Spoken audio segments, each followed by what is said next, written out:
So my name is Rex Raymond. I'll introduce us real quick and the panel, and then I've got some framing slides to describe what we want to discuss with you this morning about regenerative economies and specific approaches that companies and company builders are taking in East Africa to advance and help mature the regenerative economy in that region.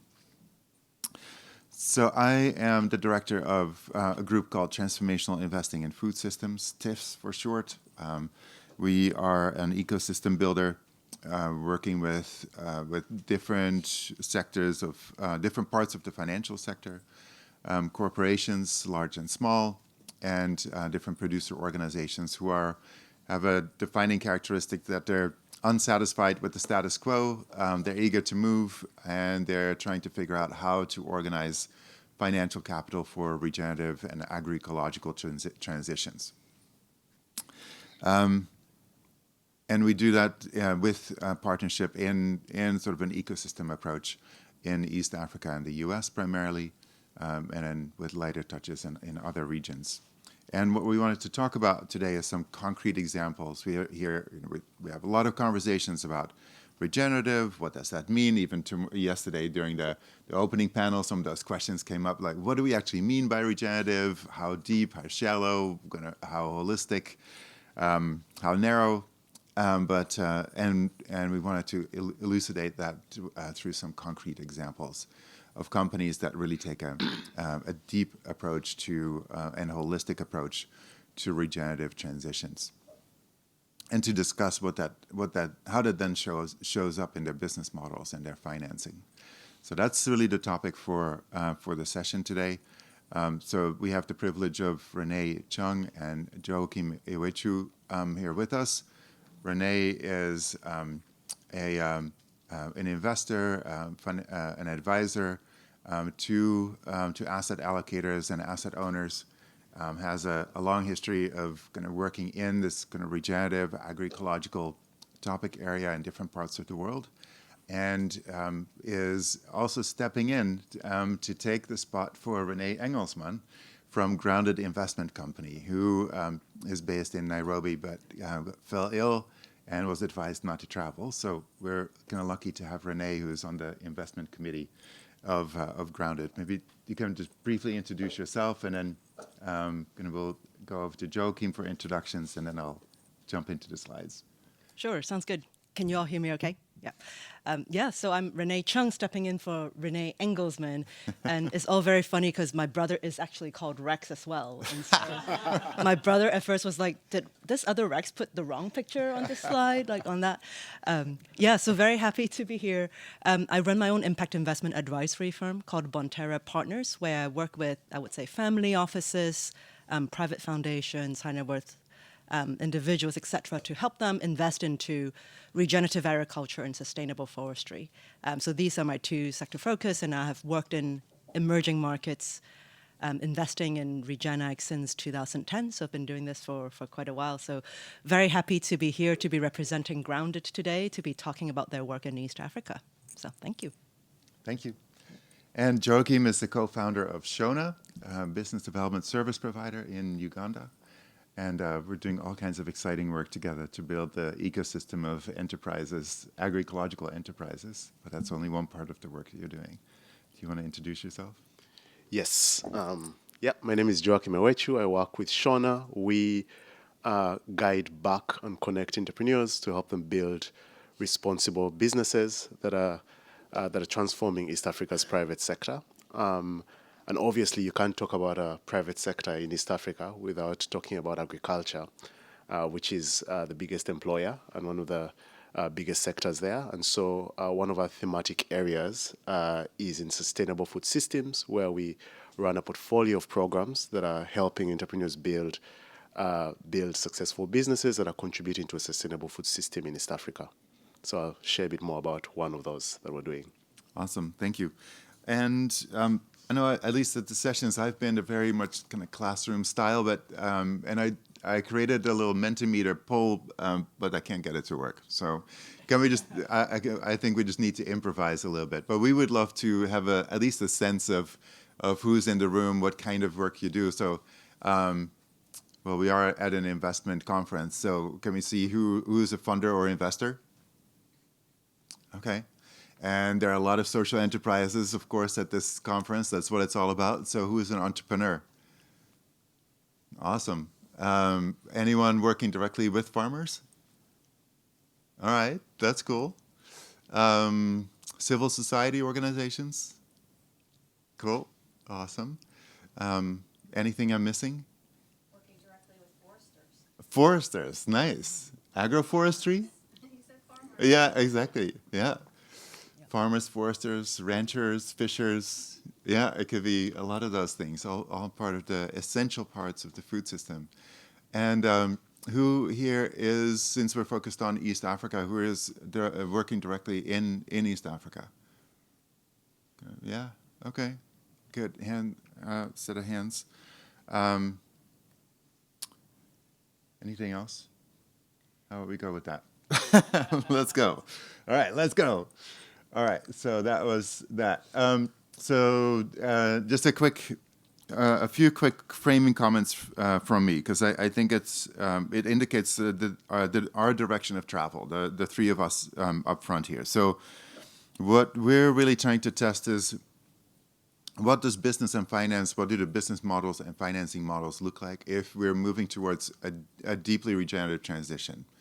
Maybe similar to an agroecological approach. So really looking at holistic measures of how do we create positive outcomes for not just financial and produced returns on the farm, in the supply chain, but also for the communities, for kind of people's health and well-being, and for nature. And how do we create the business models and the financing models that are intentional about pursuing all those that set of positive outcomes in a holistic way. So that's what we're using as our North Star. So really the right end of the spectrum. And it's almost like working backwards from what does perfect look like? How do we get there? What are the steps to get there through business and finance? So I think many of you will know this, but there's some for those who are maybe less familiar with smallholder farming in different parts of East Africa, lots of different context, conditions, starting points. There's, I think Joachim may mention this, there's this sense of, amongst some, that some of the farmers are already agroecological by default, others by design. But part of it is like, how are they using, what kind of inputs are farmers using? Chemical, biological.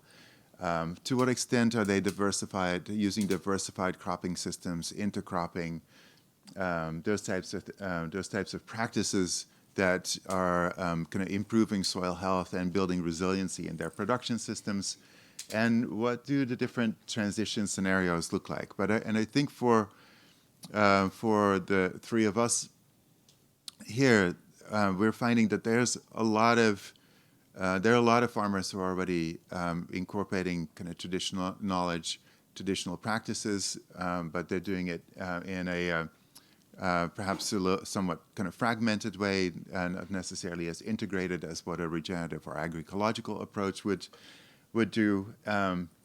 There's kind of challenges with regards to, there may be some challenges with regards to access to labor, access to expertise, but also access to markets and the right kind of finance to support the transition to more kind of holistic, regenerative, and agroecological practices.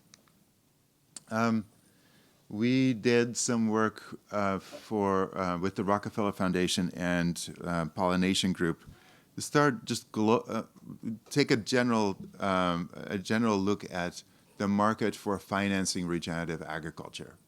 So it's a little bit a bit narrower focused in terms of the holisticness of the systems we were looking at.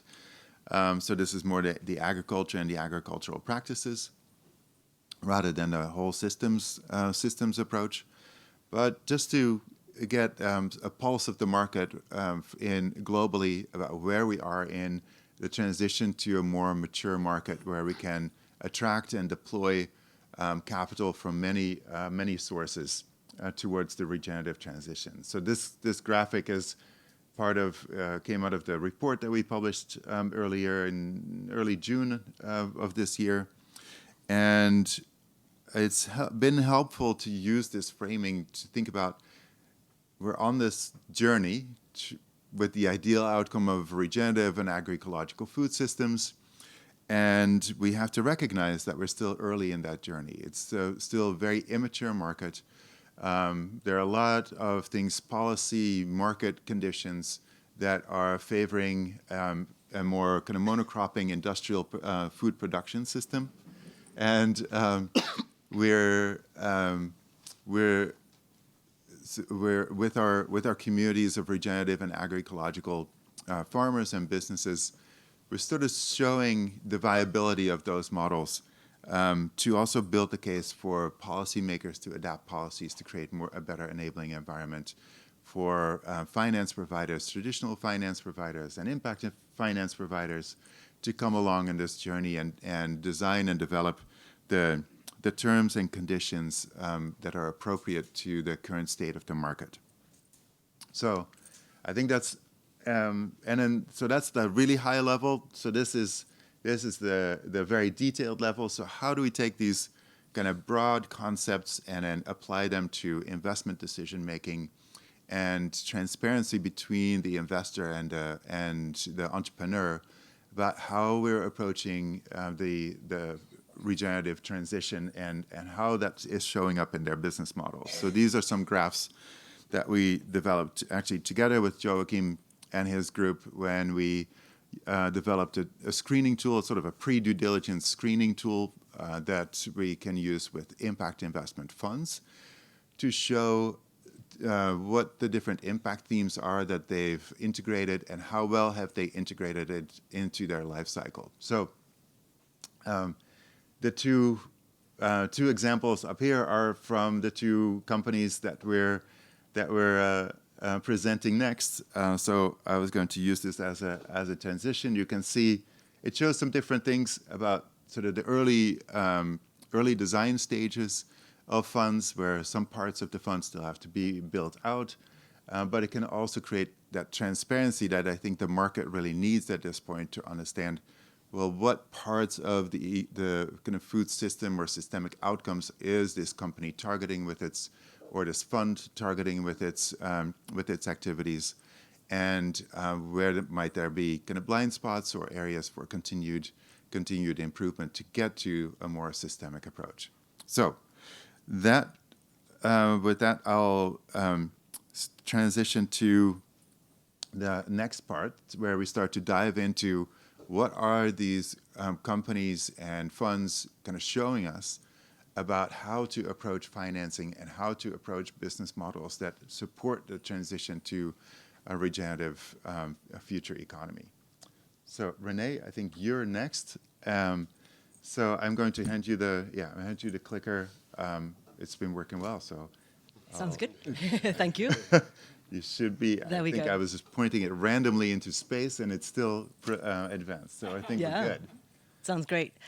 Thank you. Yeah. So let's talk about some like actual examples. So what does Grounded do? So Grounded is a group that I met since very early on, even before the co-founders even started Grounded. And really, when they started Grounded, the mission from the beginning has always been, how do we restore soil and make soil thrive? Because if the soil thrives, and the farmers' livelihood can thrive, and then the businesses that work with the farmers and the investors and the environment can also thrive. So that's very much kind of the ethos, like in terms of what they're thinking about. And if you go to the website, then they will say, our mission here for Grounded Investment Company is to help drive the transition to regenerative food systems in Africa, and doing it in a profitable way. And that second part, the profitable way, it's very important. So you can think of Grounded Investment Company as a fund, but it's structured as a company. So you can think of it as an investment company that can hold multiple investments in different companies underneath. And what GIC does is it primarily, when it comes to financial investments, it invests equity and working capital into primary processing companies. companies that does the basic cleaning, sorting, washing, drying part of agricultural crops. So those are the companies that GIC wants, that Grounded is interested in investing in. But in addition to just providing financial capital, what they also do is they provide a lot of support to these companies themselves. Support in relation to governance, helping them operate, helping them figure out how to improve the quality of the food that they're processing, administration side of things, accounting, bookkeeping, etc. But they realize that, well, at the end of the day, Grounded is here to support the farmers. So we cannot just be investing in the primary processing facilities without thinking about the farmers themselves. And so what Grounded also does is, by investing in these processing facilities that source agricultural commodities from the farmers, Grounded also actually then provides technical support to help uplift the farmers and the producers. So they provide, so Grounded provides Regen Ag support, and on the next slide, I'll talk a little bit more in terms of how they do that. So there are these two key pieces that Grounded really invest in, their time and money into, right? The farmers and the primary processors. And on the farmer side, it's very much focused on how do we help them transition from where they are now to become regenerative, or in East Africa, we call them more often agroecological. But more importantly, also, how do we help the farmers improve the quality and the yield of what they're growing so that their profitability would grow? But Grounded, when they first started about 8 or 9 years ago, they already realized that just working with the farmers, even though that's really the core of what they want to do, just helping the farmers become regen or agroecological is not enough unless you also support the next piece of the value chain, which is the primary processor. So here, Grounded's goal, in addition to just the reason why Grounded wants to invest in these primary processors, is because they want to help increase the quality that's coming out of these processing facilities, but also to help them improve the margin and improve the price premium, because a lot of that would then flow back to the farmers. So Grounded is only looking at investing in companies, in processing facilities that are already committed to sourcing from farmers who are either organic or who are in transition to agroecological. So that's the big piece there. So that's what Grounded does. And the picture there is actually a farmer from Zambia called Munga.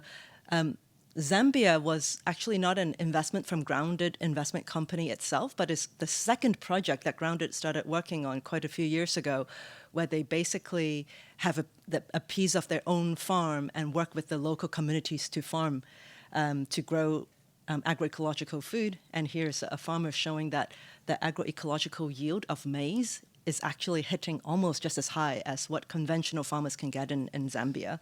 So this is a picture of him celebrating. So what's the typical smallholder farmer that Grounded Investment Company works with? This is not a made-up picture. This is actually a real case. Here's a smallholder farmer called Esther. Esther is one of the coffee farmers that Grounded Investment Company works with through Grounded's second investment called Zombo Coffee in Uganda. So Esther is a typical farmer in the sense that in Uganda, in the northwestern part of Uganda, she has 0.5 acres of land. That is roughly 0.2 hectares. So really, really small piece of land. And she's not just growing coffee. Coffee just makes up about half of her income. She also grows, some bananas, cassavas, dried beans, etc. But the typical thing about someone like Esther is her yield is extremely low. Her yield is maybe like 20-25% of what a commercial farmer can get. And maybe her quality is also not as good, right, in terms of the coffee. So in terms of thinking about the potential to help a farmer like that uplift and improve that quality and hence the profitability, is really what Grounded is focused, wants to do when it comes to supporting smallholder farmers. So what would Grounded do with a farmer like Esther? We are not going to have Esther take on loans to take on some expensive machinery. That's not what we're going after here, because we know that Esther just wouldn't be able to pay it off. We're not also expecting Esther to do something fancy that would require, buying more land or getting more land. Basically, we're focused on how do we work with Esther, given what she has already, to basically acquire some really simple, low-cost things that she can already do on her own farm or within her community. And the most common thing is actually even just adding cover crops. That's something quite simple to do. You can add cover crops. You can make sure that they are doing the intermixing of crops properly. And you can also work with Esther to figure out that that biological inputs is incorporated. That is also one big thing that is often missing from these farmers is they're not using chemical inputs because they cannot afford it. But actually, they're not using any inputs at all on the farms. And so as a result, the yield is quite low. So what Grounded really focuses on is how do we work with people like Esther to help them produce their own green manure or do that through the whole community, green manure, compost, and really apply that to the farm. And that's very often how you see the quick increase in yield already. And that is a cheap way to do so. So that is really what Grounded focuses on when it comes to providing that technical support for the farmers.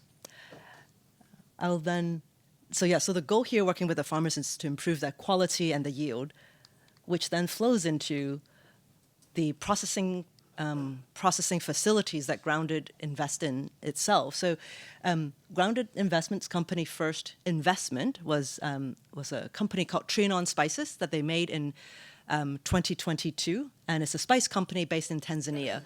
And Trianon was a company that was founded in 2019, and even before they started working with Grounded, they were already eager to source spices from these smallholder farmers in Tanzania. It's just that the company had no traceability, the quality wasn't great, there was no kind of organic certification yet.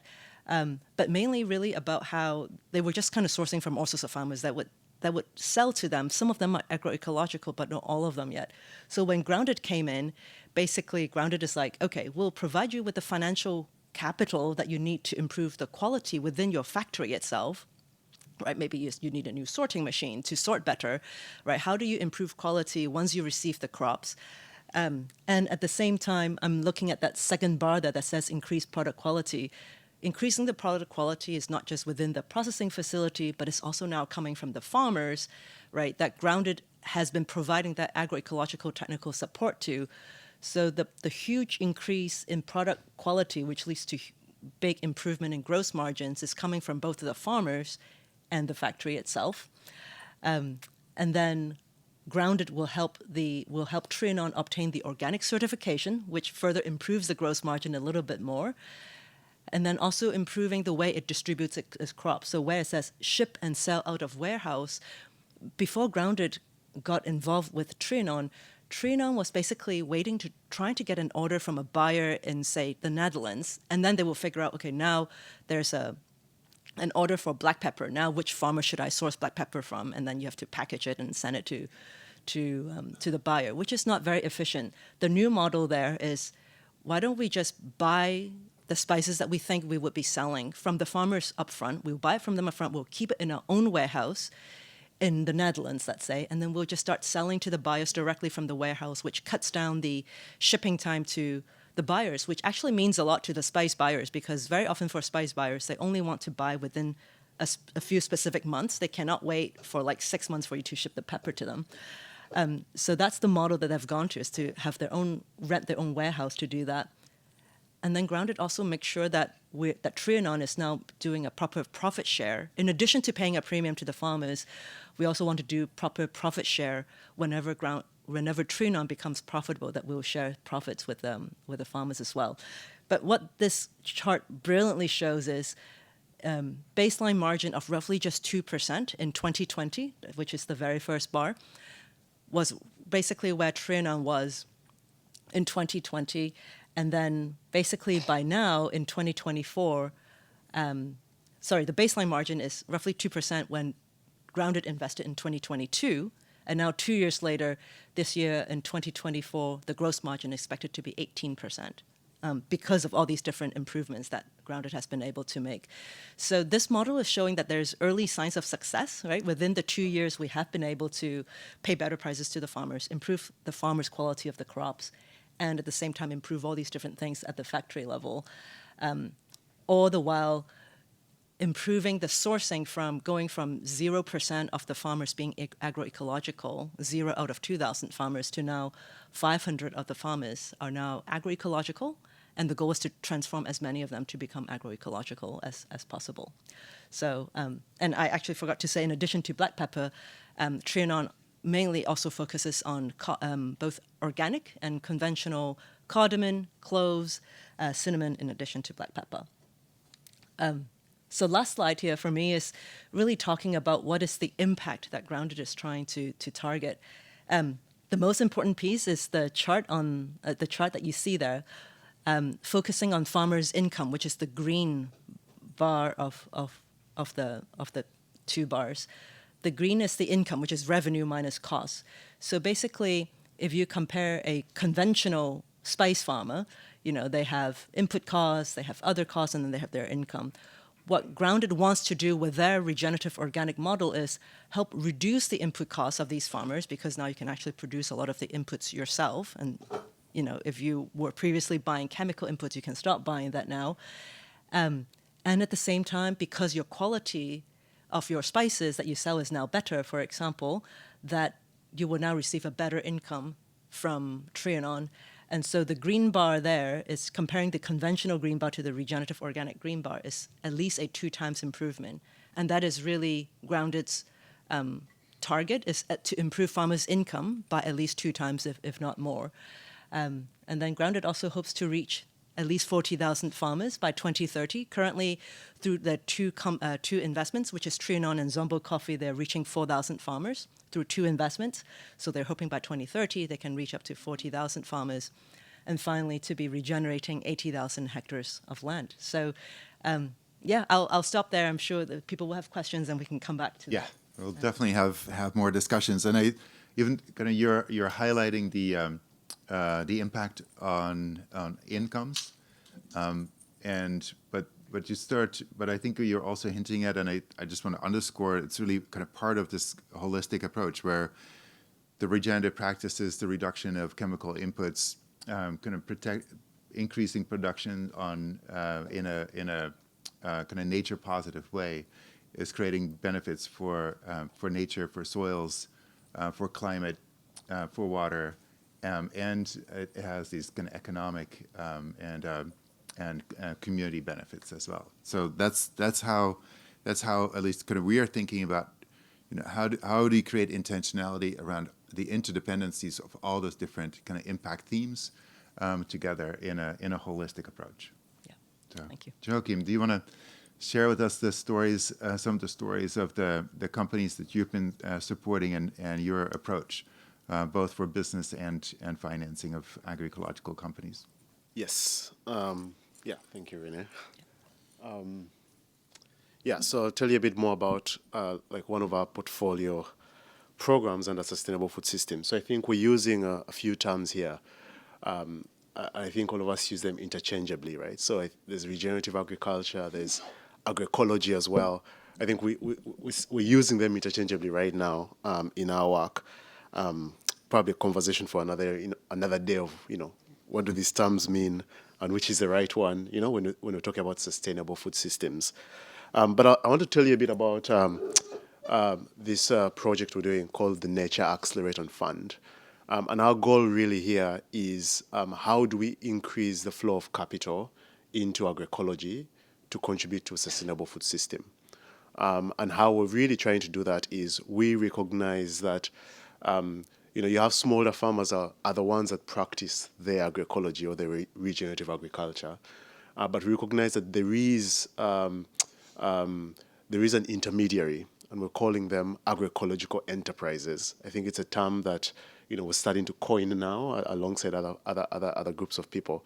There's an intermediary called agroecology enterprises, and these are really, we're defining them as businesses that help farmers practice agroecology, either by providing them with the inputs they need, the organic inputs they need, or the support services they need, or by providing output markets to them for their agroecological produce, so that we're able to continue encouraging farmers to practice agroecology. So our goal really here is, how do we, when we studied a bit about kind of the challenges around agroecology, we recognize that there are these enterprises that are playing this really cool role, like Renee has been saying, with the primary processing companies, but they're struggling to grow. They're not as attractive for all the other investment funds that exist focusing on agriculture in East Africa. So our goal really here is how do we increase the flow of capital by building by building a pipeline of investment-ready agroecological enterprises in East Africa, and we're doing that through the Nature Accelerated Fund, that is the first debt fund that is investing in agroecological enterprises in Uganda and Kenya, and it's a collaboration that we're doing alongside our partners BioVision, who are active in agroecology, and then with Shona, and then we have a sister company, Shona Capital, that's managing a fund. So, so how we're doing this is we're identifying, high potential enterprises, and again, we find that these enterprises are agroecological by default. By default means they find themselves already practicing agroecology, but they don't really identify as agroecological enterprises, or by design. They're those that intentionally from the beginning are implementing agroecology themselves. And so our work is around how do we identify these enterprises, and then how do we provide them with the capacity building, again, to improve their business processes, to help them to prepare them to receive investment, and then we also provide investment. So we're currently investing between $10,000 to $50,000, either through straight loans or revenue share loans in these businesses, and then how do we help expand their networks so that they're able to grow. So I'm going to just share a few stories of some of the companies we've encountered along this journey that we're working with. And we're trying to work with 60 enterprises by the end of next year. We're just 2 years old, and make up to about 30 investments. Also by the end of next year. So I want to tell you about one of my favorite companies, Kaya Nuts, the cashew nut company that are based in Kenya. They partner with coastal farmers that are growing cashew nut agroecologically, and so they source from them. They clean, process, and then make them beautiful into kind of cashew peanut butter or cashew nuts that then they sell. And so this is a company, so they're already working with 600 smallholder farmers on the Kenyan coast. They have about 7 full-time staff and, of course, 400 women processors, because I don't know how many of you know, I've seen cashew and how difficult it is to to harvest cashew nut. And so what we did with them when we met them and we've worked with them, we've managed to give them a revenue share loan that is helping them with working capital, so that they're able to source from more farmers and build the traction they need, so that we're able to present them to what we call larger investors, to increase kind of the access to capital that they need. So it's the first one of the companies we've worked with or we're working with. So you can see they are providing output markets to farmers that are practicing agroecology.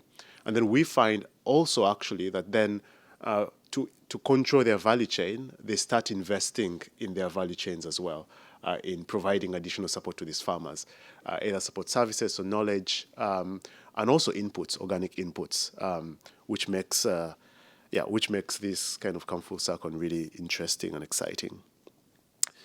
The other company I'm going to talk about is Safi Organics, actually. So Joyce is here, one of the co-founders of the company. So they are they're turning organic waste into organic fertilizer that then they sell to farmers. So they're able to access organic inputs and continue practicing agroecology. And so they're currently working with 12,000 smallholder farmers that they're supplying. They have about 25 full-time staff. And what we gave them through our kind of package on the finance side was also a loan to help them acquire assets that they need to kind of scale up their production.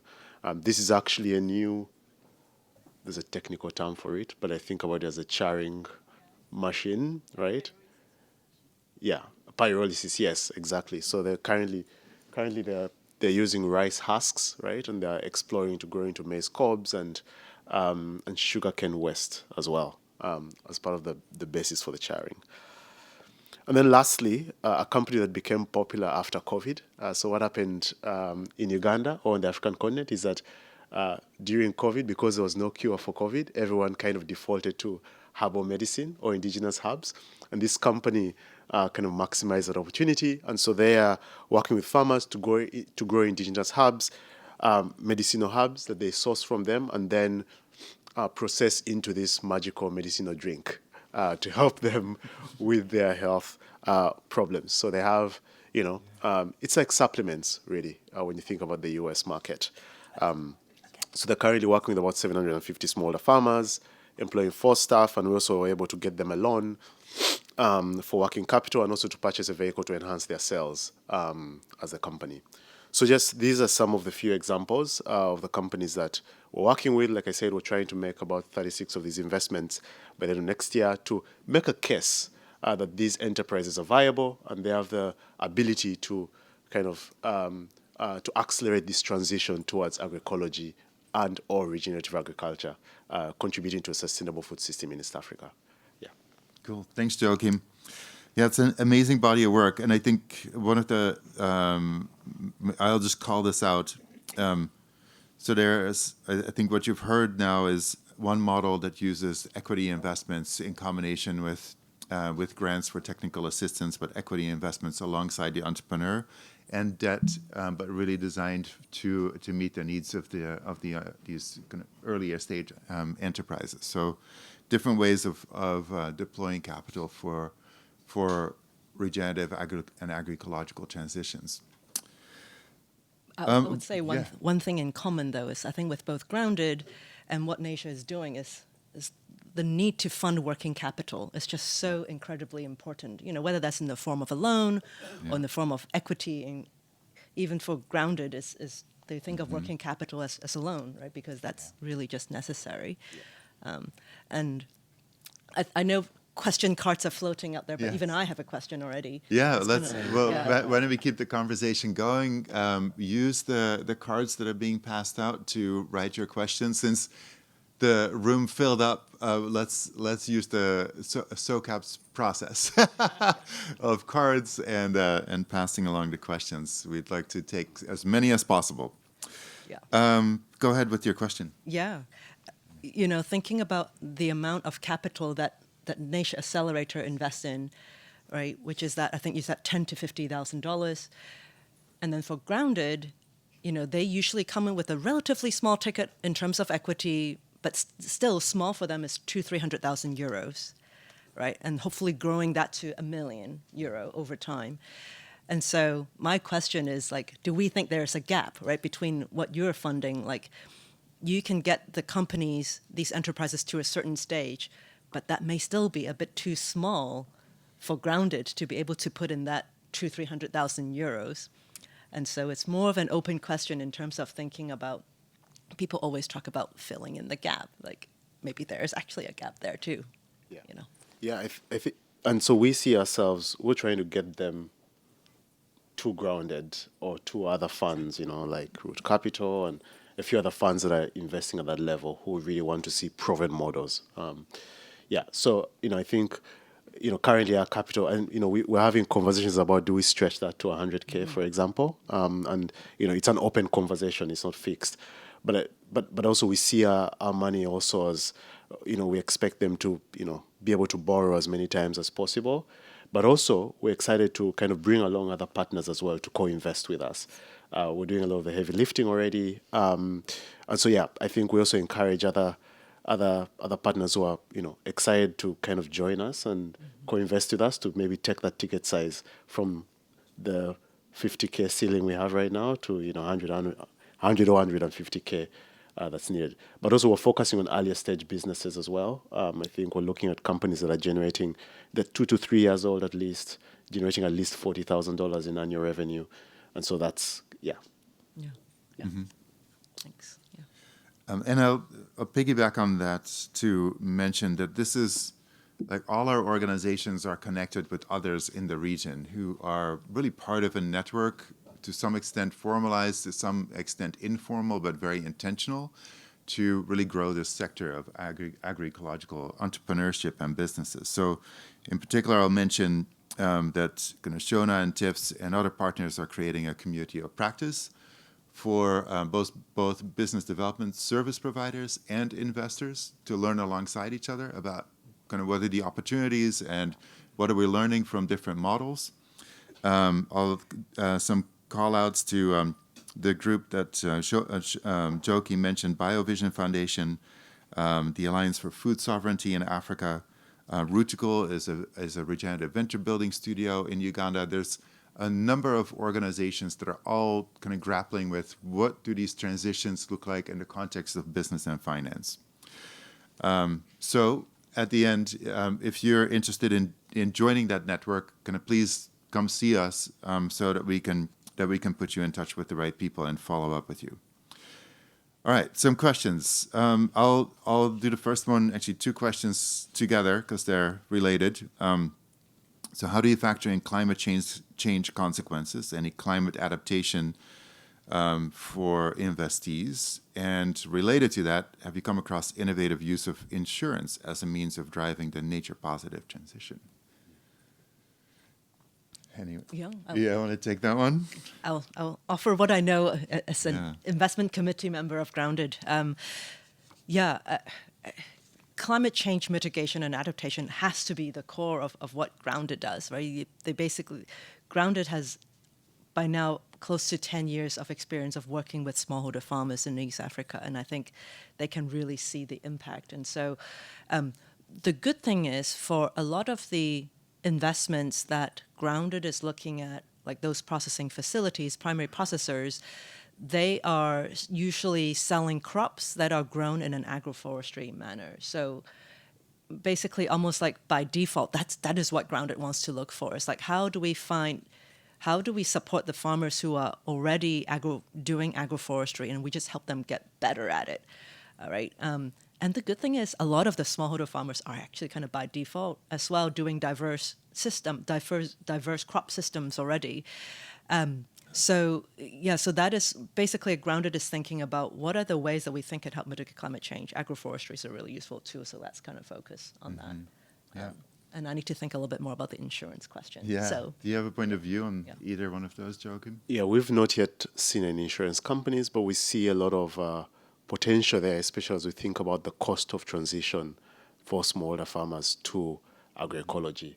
I think it's a topic we're exploring, and we see that as a model, especially when thinking about the potential losses that come from shifting from conventional to agroecology. But I think if anyone knows anyone, that's doing that, it would be good to meet. It's definitely a point of discussion. I think when we talk about de-risking, we often talk about de-risking the investor, and we also need to be thinking about de-risking the farmer in their transition. We often find in different contexts in our work that the farmer is on their own.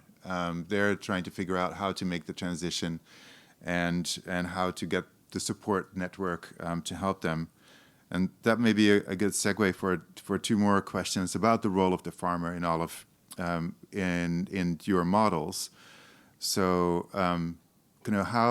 how do they benefit from these models? I think is part of the question. Given and how do you finance the farmers themselves if they need financing as part of either the companies that are part of Shona's network or Nature's network or within Grounded. And then I have a follow-up question on that as well. So we are helping increase access to inputs for the farmer and then providing output markets. So we look at revenue growth of the farmer as one of the things we're measuring, but they're removed from us. But as we grow this work as well, we're recognizing the need for a way to provide some direct financial support to the farmers to help them in their transition. I think we've just talked about the cost of transition, right? It's also one of those things we're exploring now. What does that look like? What does that mean? But I think they're the core, right? They're the ones practicing practicing agroecology. But yeah, we see an opportunity there, and actually are looking for partners we can work with there to do that.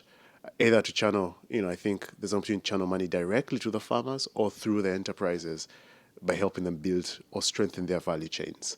Do you want to add anything? And I think in Grounded's case, they really try to focus on what do the farmers have right now? How do we make it a low-cost transition as much as possible? Because Grounded doesn't really have that much funds to actually really support that.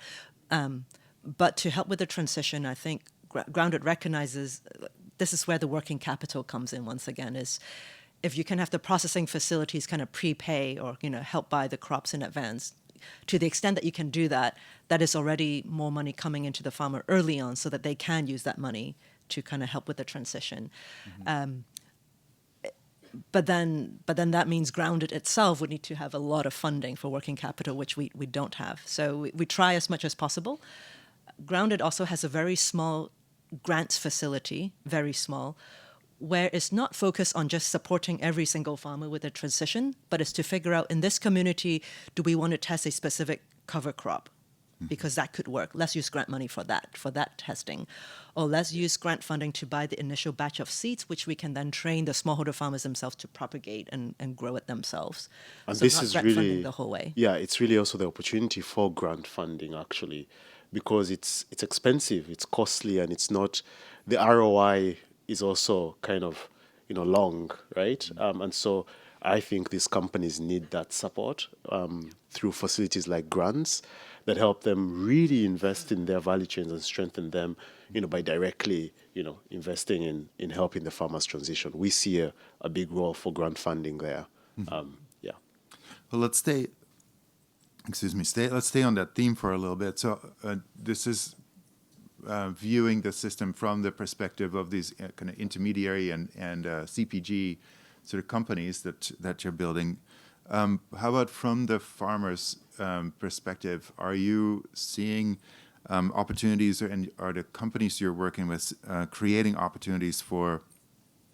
I'm going to read the question for farmers working collectively in cooperatives or associations to build kind of value chains, share knowledge and resources. How do these farming communities kind of show up in the approaches of the companies that you're working with? I would say the beauty of the model that Grounded relies on, because Grounded has a small team. They have 2 agronomists, and they're like, with 2 of us, how do we help, thousands and thousands of farmers? So the model that they do is very much similar to what you mentioned there, Rex, which is basically Grounded has 2 agronomists.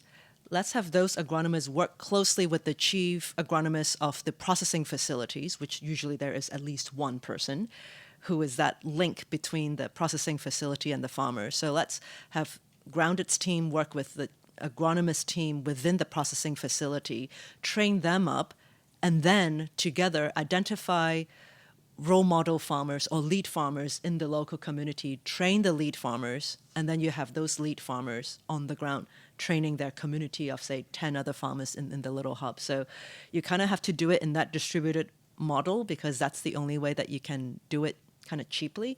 But what I really like about what Grounded's agronomist said, his name is Daniel, he made this really nice analogy. He's like, the thing is, in the world, if I have $1 and I give it to you, then that's it. You have the dollar and I don't have it.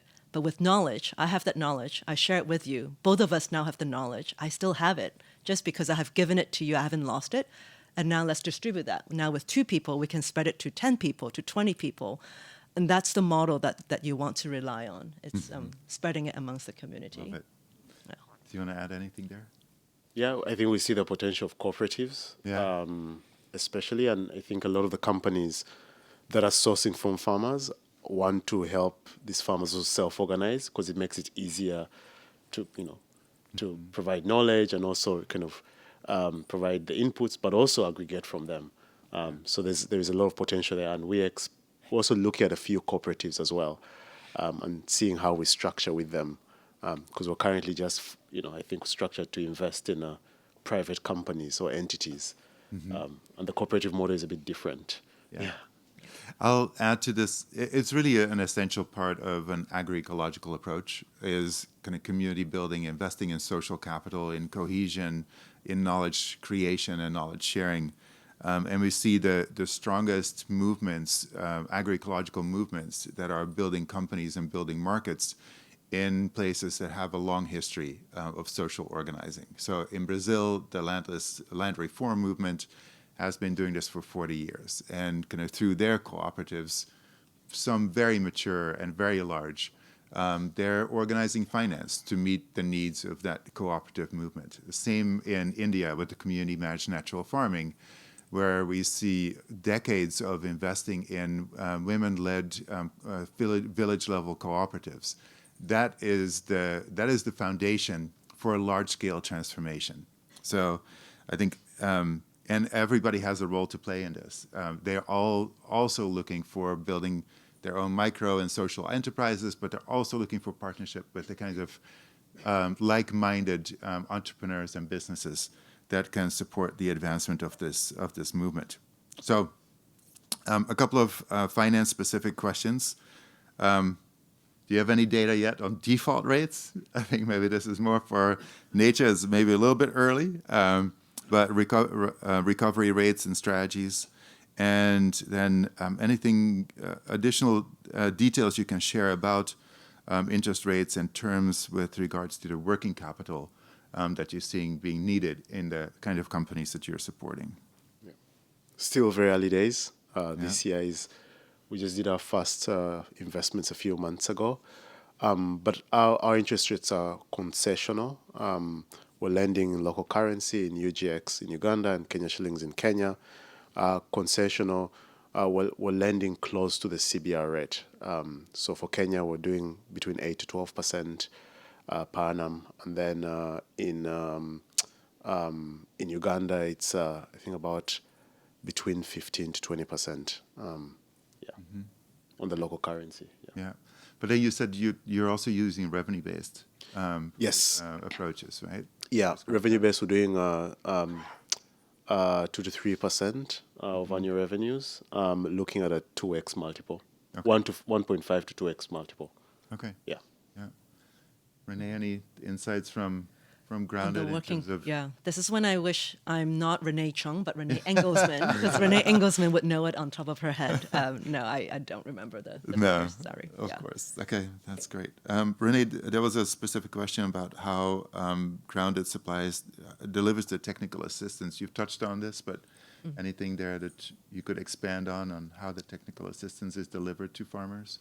Yeah, no, it's basically that. You start with the Grounded to agronomists, talking to the agronomist team at the investee level, and then together choosing the lead farmers, and then from there helping the local farmers in each of the little hubs. Cool. Yeah. I was trying to remember something you said earlier, and I'm blanking on it while I'm trying to read through the questions as well. I'll buy you some time. I have something to say about the insurance, actually. Oh, okay. There is a fund called the Insure Resilience Fund. It's by Blue Orchard, which is an impact asset fund manager based in Zurich. They're now on their second fund. The Insure Resilience Fund is backed by DFIs, and basically it is a fund that specifically invests in insurance companies in emerging markets that are willing to try out new parametric insurance products for smallholder farmers in different parts of the world. So I've spoken with them before about potentially working in India or like Pakistan with cotton farmers, for example. And basically to encourage these insurance companies to offer such products, they need some incentives. And so the Insure Resilience Fund does start off usually with a little bit of grants mixed with investments, and over time reduce the amount of grants going into that product.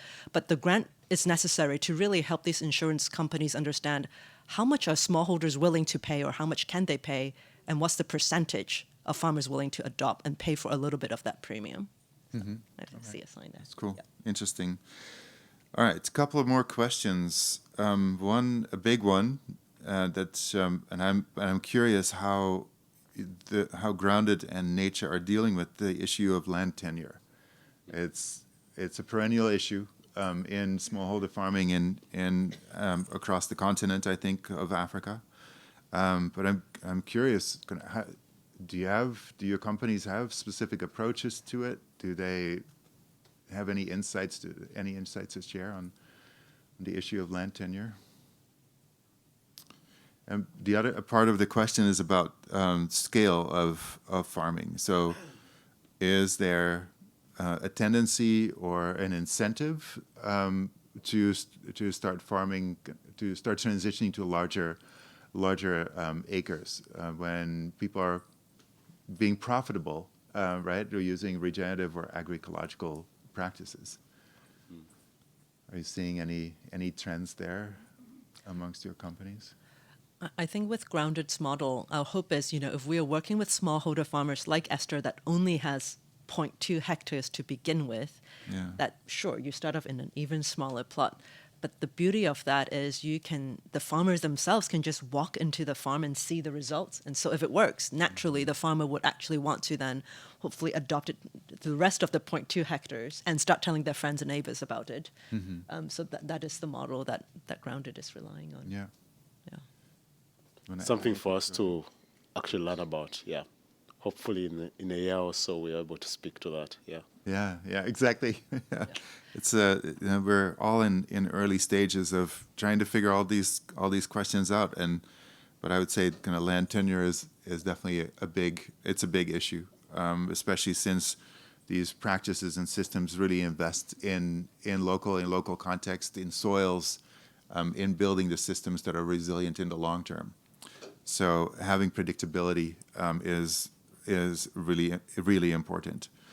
A couple of questions about value chain, so intermediaries, but that intermediate position in the value chain. So this is really a core part of Grounded strategy, right? To invest in those aggregators and processors.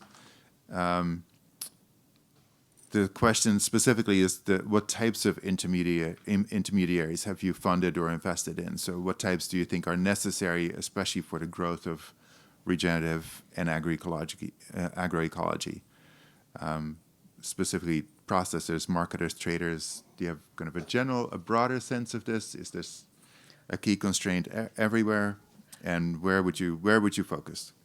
Yeah, I would say with Grounded's model, we really have been focusing on processing facilities that are not just processing, but also exporters and wholesalers, because we want to try to be as close to the buyers as possible, try to reduce the number of intermediaries in between. So as much as possible without having to, of course, own large warehouses and stuff like that. But what is important is that for these processing facilities to already have the willingness to be sourcing from farmers who are transitioning to agroecology. Mm-hmm. Can I ask a follow-up question? So I'm really curious about the role of these aggregators and processors for multiple crops. So you make the good point, and you see this a lot, where a processor is really specialized in an export crop. But what is their role in the context of local and regional markets, which I think a lot of the companies that you're working with, Joachim, are focused on? So do you see existing aggregators and processors expand their lines to kind of multiple types of ingredients for multiple markets? Do you need specialization? Do you have a point of view on how this might work, especially as we're pushing for production systems that integrate many crops, many products? Yeah, I think some of our companies also export market based. Yeah. But after COVID, the impact of COVID, and then also with the new regulations that are coming up, for example, in the EU, which is one of the biggest markets, we're seeing a lot of companies actually start to pay attention to prioritizing the local markets with their products. And then what they're doing with the other crops. So one of the companies, for example, then looks at the other food crops just for the local market, or even for the employees on the farm who are working on their farms or in their factories. So that becomes like an incentive for them. But we've not yet seen them being established as additional markets to what they're already producing. But I know for sure the conversation on local markets is growing actively because of these shocks that happened. Good. I see the sign that says 3 minutes to end. Okay. for Grounded, the focus really is on high margin, high value export crops, not because we don't care about local crops or the local food systems, but it's more that we see the highest potential to uplift farmers' yield quality and hence profitability if you focus on the high margin crops that are for exports. And so I would say Grounded's contribution to the local food systems is they are working with farmers that are growing diverse crops. They're not just growing cinnamon, they're not just growing cloves.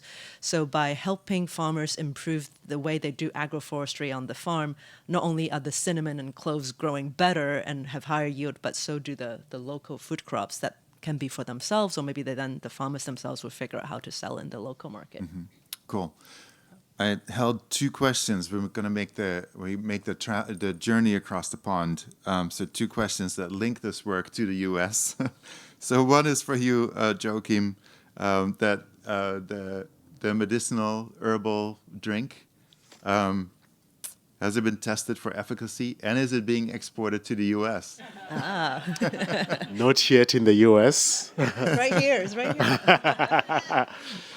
Yeah, but they're undergoing testing. Yeah? Ongoing testing for efficacy. Yeah. Okay, Yeah, great. that's one of the areas of support we're providing with them, because we also do technical assistance grants and certification grants to help them kind of build that capacity. So, And yeah. there's a great company in Zambia called Silva Foods, which really built their brand around local and traditional ingredients and, your grandma's healthy meals. And they really took off during COVID. People were just more sensitized to eating kind of raw and minimally processed ingredients and things that were known to grow well and be very nutritious to boost their immune systems. The last question that on our card is, are there funds geared towards U.S. farmers with this regenerative transition? I'd say yes. A number, we can rattle off a number, like the Perennial Fund of Mad Agriculture. You see Pot Liquor Capital, exactly. Black Farmer Fund. Keep going. Quite a few. Yes. Yeah, there are quite a few. There are quite a We can few. talk after this, for sure. Yeah. So people who are interested in the U.S., there is, I think, generally a tendency we're finding the investable opportunities for the regenerative ag transition a little bit more mature than in many other places, and there's a lot of diversity in the impact and investment theses that are being tested in the U.S. as well by different kind of smaller funds. So there's a lot of interesting work here in the U.S. Definitely come see us. All right, I'll put kind of my thanks to Joachim and Renee for an amazing conversation. A plug for the community of practice that we're creating in East Africa around agroecological entrepreneurship and how to finance that entrepreneurship. So come see us afterwards or reach out to us if you want to be included in our events that are coming up soon. And look forward to the rest of the conversation.